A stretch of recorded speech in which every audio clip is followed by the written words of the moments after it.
Hello, hello, hello, hello, St. Peter's Youth. Welcome, welcome, welcome. Um, I felt I needed to make this video because we had a session on Zoom on Sunday, and it was a really cool session. We talked about some really important stuff, but I was missing lots of you. Not that you weren't there because I wanted you to be part of the session. Just I'm missing lots of you. It's been 7 weeks since we had to do what the government told us and stay indoors and stay away from gathering. And actually, I'm struggling. I'm finding it hard being apart from you guys, but also from my family and other people. But definitely in terms of how we meet and how we do things, I'm finding it hard not having physical contact. And we did a session that the young people who were involved a few weeks ago chose to do something on mental health, and I just thought it was really important that I make this video so we can all see it, because the few that were there on Sunday, I think, would say that it was a good session. But I just missed your faces, so I thought you can see mine instead. Made me feel better. So we talked about mental health. We talked about the things that affect us in our mind and in our soul, um, and our mental health is really super important to how we just feel healthy in general. Um, but I wanted to share with you a verse first before we start. Just in this times, I know it's hard to keep to this, but when I was reading my Bible this morning, this came up. It said, "Be kind and compassionate to one another, forgiving each other, just as Christ God forgave you." It's Ephesians 4, verse 32. And yeah, it just felt super important that we have that verse today. Now, first things first, talk about mental health, we need to know about our emotions. So I want to play a game called the Wheel of Emotions. This is what we played on Sunday. Um, let me pull that up for you. I'm going to pin um, the second screen for you so you can see it in big. This is my Wheel of Emotions. We have surprise, we have anxiety, we have joy, we have worry, we have irritable, we have amazed, we have happy, sadness, excited, anger, scared, fear, calmness, shame, and back to surprise again. So these are all different emotions that we may feel, and we play this game. We spin our special magic arrow, which I've stolen from Twister, and it stopped on joy. This week, where have you felt joy? You know what? Today, I realized that I'm missing music. So all morning, I've had my favorite radio station on, which is not my wife's favorite radio station. I had BBC One Extra playing all sorts of music all this morning, and I especially liked when they played some old school R&B hits from when I was a kid. So some 90s R&B, and that gave me real joy today. And the way joy manifested, I was dancing, I was singing a bit, I was smiling, my body felt light, I didn't feel all tense. That was my joy. That was, my reaction. And in my mind today, I've been a bit less worried. I've been a bit less kind of grumpy with my kids, because I've just been a bit more myself, a bit more excited, a bit more funny, a bit more joyful. So that's it. I've felt joy. I've seen how it affects my body, how I react to people, and I'm just kind of understanding that. So that's how we play this game. So where have you felt joy in the last week? And how did it affect your body? How did it affect the way you treated people and treated yourself? Next one. Ooh, worry. Yeah, this one comes up a lot for me. I'm one of those people who worries a lot about stuff. Last few weeks, I've been really worried just about uh, my my gran. She's been in hospital. She's out now. She's feeling better, but she's still in pain, and that's been worrying me. How that's affected me, I've been thinking a lot about it. Been talking a lot about it. Sometimes, whenever things come up, I start talking about it. But also, I've been kind of head down, kind of when I'm thinking about it, not concentrating on things around me. I've been finding that hard. Um, I've tried to suppress my worry. So instead of dealing with it well, I've kind of just tried to fill my mind with other things. So I have had moments where TikTok has taken over 2 hours of my life. I'm not proud. I'm not proud. I can do the whoa really well now, but yeah, it was just a moment where I was trying to suppress my worry rather than try and deal with it. So, and in terms of my body and how it feels, worry kind of makes me feel a bit kind of tense. My shoulders hurt just from not being loose, and yeah, it just affects me physically that way. So you can see how our emotions affect our physical self, our body, all sorts of things. So here we go. We're gonna do one more. Oh, joy again. We're not doing joy.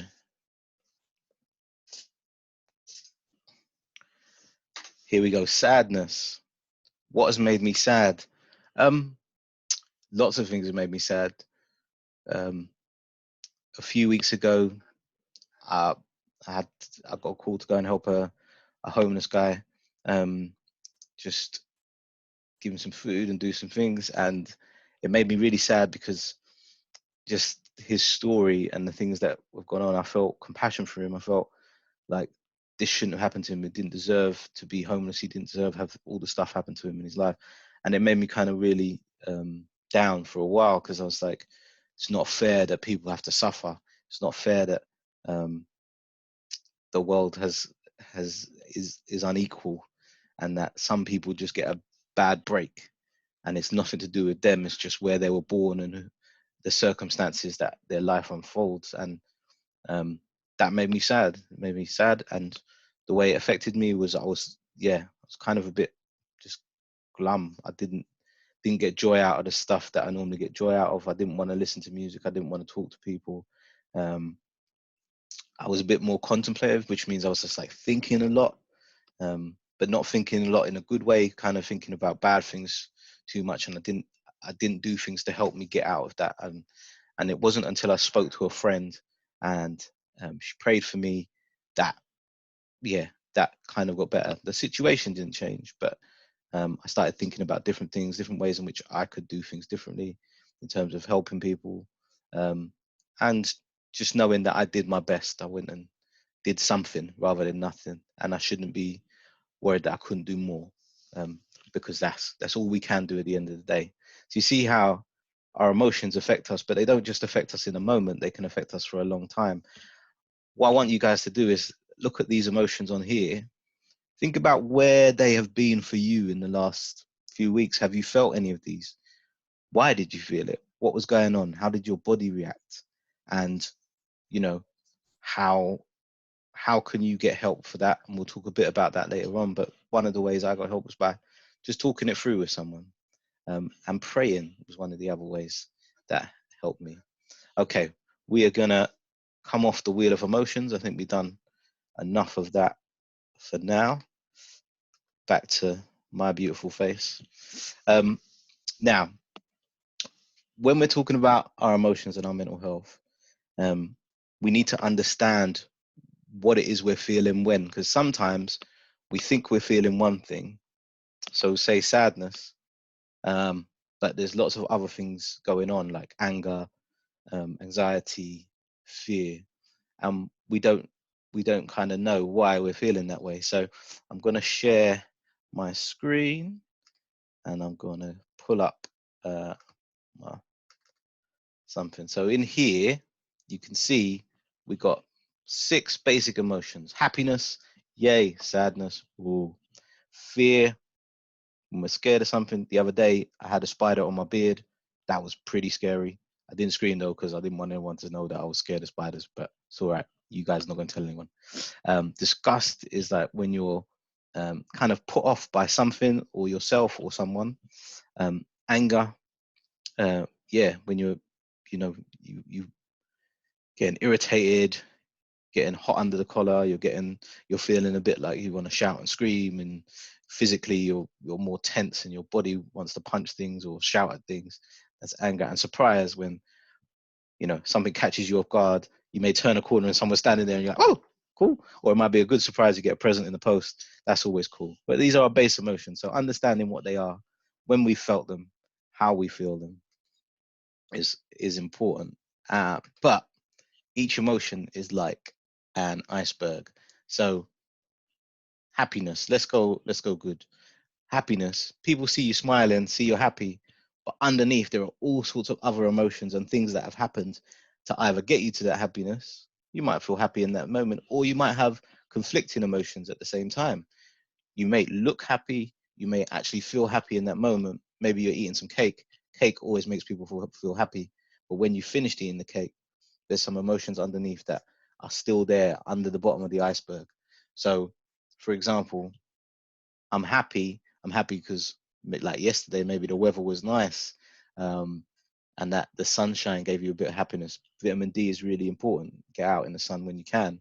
Um, you're happy because someone gave you a compliment. You're happy because you're feeling grateful. You're happy because you didn't have to do the washing up, or your parents didn't tell you that you had to clean your room, so you're happy. All right. So there's all sorts of things that lead us to that emotion at the top, and our emotions are like icebergs. So understanding what's underneath is really important. Um, Anger is a really key one in terms of the iceberg. People see an angry person, but they don't see the circumstances that have made them angry. So the fact that they may be fearful of something, or that they may be anxious, or that someone may have just stepped on their nice, fresh white crepes, all these wonderful things could be underneath the anger, but someone just tells you stop being angry without trying to understand what's underneath it. And we all need to think more about what's underneath our emotions to help us understand how to be well mentally. Um, so that's cool. That's the iceberg of emotions. And then let's just look at this for a second. One of the ways in which we can look at us and what's going on and think, how can I help myself with the emotions I'm going through, is to understand what we can control and what we can't control. If you can't control it, worrying about it lots and lots and lots and lots um, without end, or trying to bury it, thinking, you know what, I can't control it, so I'm going to watch 20 hours of television, or I'm just going to play computer games and numb my mind, or I'm going to watch TikTok, or I'm going to sit and scroll endlessly on YouTube, or whatever it is. They're still going to be there. You still can't control it, but all you've done is you've kind of suppressed it for a little while. So what I want to do is kind of talk about things we can't control and things we can, and there'll be extras to this list. So we can't control the amount of toilet paper in the shops, right? That's true, because that's just the way it is. Some people bought more, some people bought less, some people are using leaves now. Maybe it's gotten better in the shops now. I'm not going to Lidl anymore because it was stressing me out. We can't control how long we're going to be doing this. I thought on Sunday the Prime Minister was going to say some wonderful things and then life was going to change, but he didn't, and things are pretty much the same. So I can't control that, but um, there are things that I can control. Things I can control is finding fun things for me to do at home. You've got a lot of work. All you guys in secondary school have got tons of work to do. I know that, and that's hard. So please, please, please, like, look after yourself, do your work, but also give yourself a break. And I know your parents are on you. I'm on Deborah a lot, making her do her work, but someone's got to kind of keep you on track. That's the life of a parent. I'm sorry. You can turn off the things that are kind of maybe making you feel anxious or fearful, um, like the news, or if you're going on social media and people's posts are kind of making you feel worried. Not all those posts are true. They're people's thoughts and how they are processing it. It's not necessarily how you are. And if it's not helpful for you, maybe limit the amount of time you spend on it. I'm going to go on for a little bit. I'm going to check in with the pages on Instagram, on Snap, or whatever that I enjoy, but I'm not going to just spend all day kind of scrolling, taking in other people's emotions that they're putting out on social media. I find on social media people are either one of two things: super, super happy, or like super, super upset. And realistically, most of the time we're kind of in the middle. So that's cool. Also, things that you can control is how you react to other people. Like, can you show kindness to people even when you're not feeling it? And naturally, that kindness kind of rubs off and gets you feeling a bit better about stuff. Can you have a positive attitude, and can you like adhere to the guidelines the government has set out, so that you don't feel anxious about what's going on? And so you can control all those things for yourself, and you can also control like a bit about stuff in your family. So maybe talking to your parents and carers about what things you guys can control together to help with what's going on.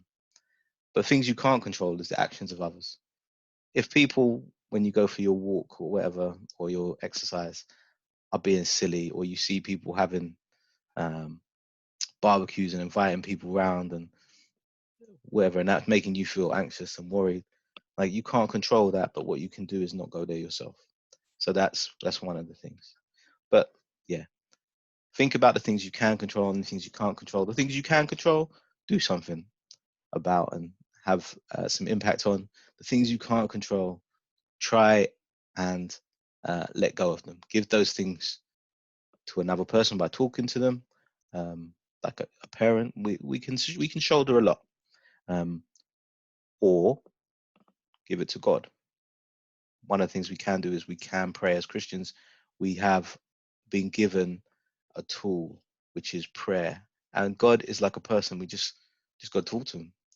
Maybe you won't hear, maybe you will hear, but that conversation is important. Now, I've borrowed this from a thing called Big Life Journal, so please don't share this. It's not my resource. But it says, when I feel upset, worried, or disappointed, I can. And on here, there's loads of different things you can do to help with feeling worried. They're not about getting rid of that emotion, because that emotion is important and is real. They're about finding ways to process it, calm down, do things. And there's all sorts of good things. One of the things up here is like place a cold flannel on the back of your neck or ice pack, just to help with what's going on. Kind of cools you down if you're getting hot and bothered, and just gives you something else to focus on. Stretch, listen to music. I made this with my kids, which is kind of storm in a jar. So it's got glitter. It's one third glitter. There's your fractions for you. 1/3 glue, 2/3 water, and then glitter and stars and stuff. And then when I turn it upside down, I can see and twist it around. You can see the glitter and stuff spinning, and just looking at it kind of helps you concentrate for a sec on something else, gets you calmed down, helps you kind of focus on something else so that you can just relax. Gives yourself a bit of a break. You've got playing with modeling clay or Play-Doh, just crunching it in your hand, getting out some of that frustration, reading a book, building something. All sorts of wonderful things up on there. Have a look. But you might have something that you enjoy or that helps you just relax and deal with your emotions. We're all different. Do those. But remember, some things like social media, like watching TV, like eating. I like the eating one. They can also be negative. So if we do too much of it, it causes a problem. So we must remember that to try and use it just enough, and to seek help if we feel like that's getting out of control. Now, the last thing I want to leave you with is this. The Bible, for me and for lots of adults in church, can be a really good way of helping us with our emotions and dealing with our mental health. Now, Hillary on Sunday shared some verses with us and did a really good talk on just how to deal with emotions, and shared personally. Obviously, if you weren't at that Zoom call, you didn't hear it, but I'm going to try and do some justice to what Hillary told us on Sunday. And she gave us 3 verses. This verse is from John 14:27. Peace I leave with you, my peace I give you. I do not give to you as the world gives. Do not let your hearts be troubled, and do not be afraid. Now, this doesn't mean can't have emotions. You can't be afraid. You can't have anxiety. You can't be troubled at all. What it's saying is God will provide for you a way of dealing with that. Um, it's not always easy, and it doesn't always feel in the beginning like it's working. But for me, praying and asking God for help has really been the way in which I've dealt with some of the anxiety I and depression that I suffer with over time. When I forget about God in my troubles is when they last a bit longer sometimes. But you know, we're all we're all trying to work through that, whether we're an adult, young person, whatever. We're all trying to work through the different things that are going on in our minds. But God says this thing about peace I will leave with you. Peace. um I don't know if you know about storms, but in the middle of a storm there is this little piece called the eye of a storm where nothing's happening. The rest of the environment around the storm is horrific. There's stuff being blown around, lightning, thunder, rain, whatever. But right in the middle of the storm, it's called the eye of the storm, nothing. You could stand there and watch the storm blow around you and feel at peace. You feel cool and calm. Doesn't mean the storm goes away, doesn't mean the pain isn't there, doesn't mean all the other things aren't there. It means God is providing us a space that we can watch that stuff and we can process that stuff, but not feel completely in the storm. So that peace is really important, and asking God for that peace is a part of our prayer life and how we talk to God. So if you can, just think about asking God for that peace, just in a simple way. God, can you provide me the peace that you say you'll give? Like, where is it? Can I feel it? God, like, I'm talking to you.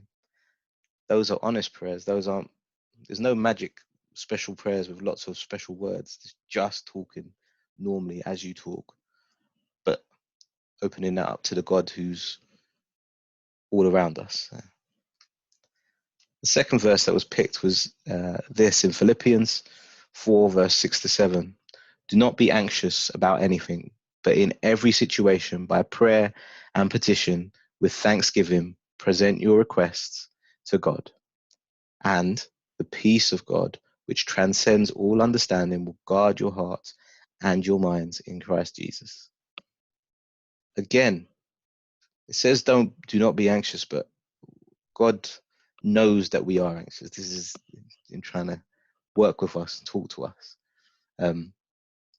Try and give that anxiety to God, is it saying? It's trying to open up yourselves to the point where your anxiety, although you feel it for a bit, doesn't overtake you.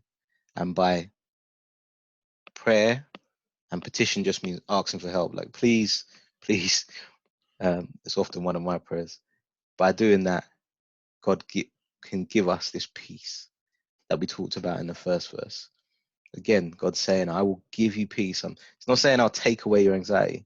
It's saying I will give you peace, which will make you be able to deal with the anxiety, deal with the fear, deal with the sadness in a different way. Okay, last one, promise. It's been a bit longer than I thought it was going to be. But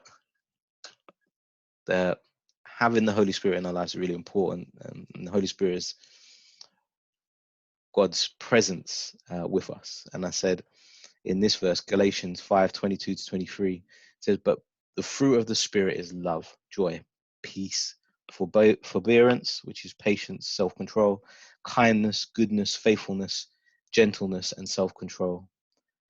Against such things there is no law. So, and the fruit of the Spirit is a gift that we get from engaging with God, the presence of God, His place. We don't strive for it. We can't just make it happen. We can't just become more loving people, more joyful people. That's what the world tells us. Just be more joyful. Just be more happy. Just try harder. You know what? I've been trying for almost 40 years to be more happy. Doesn't always happen. But God says He'll give it to us as a gift. And that gift shows people that there is actually a point in being a Christian. It's the fruit. of our walk with God is these gifts. So that's it. All I wanted to say, guys, is I wanted to give you this kind of video explaining what we did on Sunday, just for those who weren't there, and for those who were there, just to go over it again. Maybe there was some bits you didn't hear, didn't see. You can do this in your own time. I know this video is longer than 25 seconds, or 3 minutes, like a TikTok video. I was trying to get it low, but I talk too much. But I miss your faces, every single one of you. I miss just spending that time that we do on Sundays together. And you know what? You are all amazing. I've been praying for you, every single one of you. I've been checking up on you. I've texted and emailed all your parents and carers just to check on you, granddads. And I would love if you haven't been signed up to come to the Zoom meetings on Sunday, get your parents and carers to email me back with the details of the consent form that I sent out a few weeks ago, or email me and say you want that consent form again. I'll send it out to you. And if you just want to say, look, I'm cool, we're doing okay, Chris, but we don't want to come to the Zoom because I don't like Zoom, had too much of that. Here's my email, drop me a line, say, Chris, I'm cool, or Chris, I'm not cool, but Zoom thing's not for me. Drop me a line. Love to see how you guys are doing. As I say, that's my email. Have a great rest of the week, and I'll see some of you on Sunday at a Zoom call. I'll be sending out the email on Saturday with the details and the password and the login for that. We're going to talk again about mental health a little bit. We're going to expand on what we've done. Maybe think about some more coping mechanisms and how we can support each other, and think about this prayer thing, because I think it's vital to how we as Christians deal with the world, because it's a hard place. Okay. Love you all. Peace out. Bye.